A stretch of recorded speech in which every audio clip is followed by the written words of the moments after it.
একটি যোগ্য ডুমুরের ডাল, এক মুঠো সরিষা নিয়ে করুন একটি কাজ, চিরতরে শত্রু বিনাশ হবে। যত বড় শত্রুই হোক না কেন, ক্ষতি করার চেষ্টা তো দূরের কথা, কেউ পিছনে লাগার সাহসও পাবে না।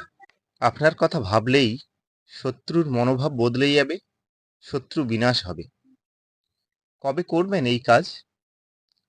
যোগ্য ডুমুরের কেমন ডাল নিতে হবে, কিভাবে করবেন এই কাজ? নমস্কার, আমি শ্রীরাম শাস্ত্রী। আজ আলোচনা করব কিভাবে আপনি শত্রু বিনাশ করবেন। শত্রু নেই এমন কোনো মানুষ আছে সেটা ভাবাই যায় না।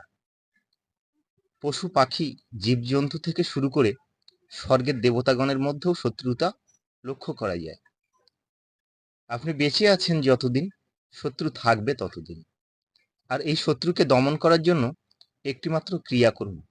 শত্রু আপনার কোনো ক্ষতি সাধন করতে পারবে না, চোখে চোখ রেখে কথা বলার সাহস পাবে না।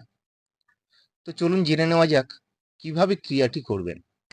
শনিবার বা মঙ্গলবার অথবা অমাবস্যা তিথিতে আপনার হাতের আঙুলের ৮ আঙুল পরিমাণ যোগ্য ডুমুরের একটি ডাল সংগ্রহ করুন। ডালটি আপনার হাতের বৃদ্ধাঙ্গুলির ন্যায় মোটা হতে হবে। যোগ্য ডুমুরের ডালটি ভালো করে ধুয়ে নিতে হবে।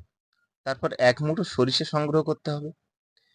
তারপর ওই দিন সন্ধ্যার পর বা মধ্যরাতে নির্জনে আপনি আসনে বসে সামনে যোগ্য ডুমুরের ডাল ও সরিষা একটি কাগজে রেখে একটি মাত্র ধূপ জ্বেলে দশ মহাবিদ্যার অন্যতম দেবী মাতা বগলামুখীকে স্মরণ করুন এবং একটি মাত্র মন্ত্র ১০৮ বার জপ করুন।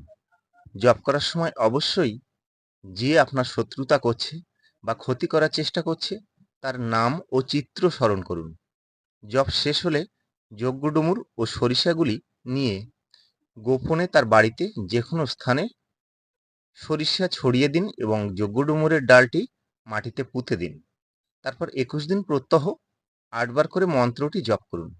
আপনার শত্রু দমন হবেই হবে, শত্রু আপনার বন্ধু হয়ে যাবে।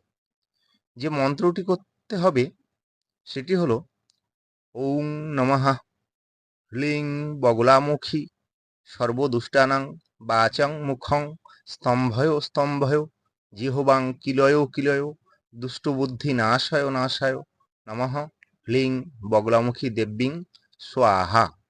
মন্ত্রটি আবার বলছি, ওং নমঃ হ্লিং বগলামুখী সর্বদুষ্টানাং বাচাং মুখং স্তম্ভয় স্তম্ভয় জিহবাং কিলয় কিলয় দুষ্টবুদ্ধি নাশায় নাশায় নমঃ হ্লিং বগলামুখী দেবীং স্বাহা। ক্রিয়াটির ব্যাপারে একটি সাবধানতা অবশ্যই অবলম্বন করতে হবে। তা হলো, আপনি অকারণে কারোর উপরে ক্রিয়াটি কখনোই করবেন না। যদি আপনি শত্রু দ্বারা পীড়িত হন তবেই ক্রিয়াটি করবেন।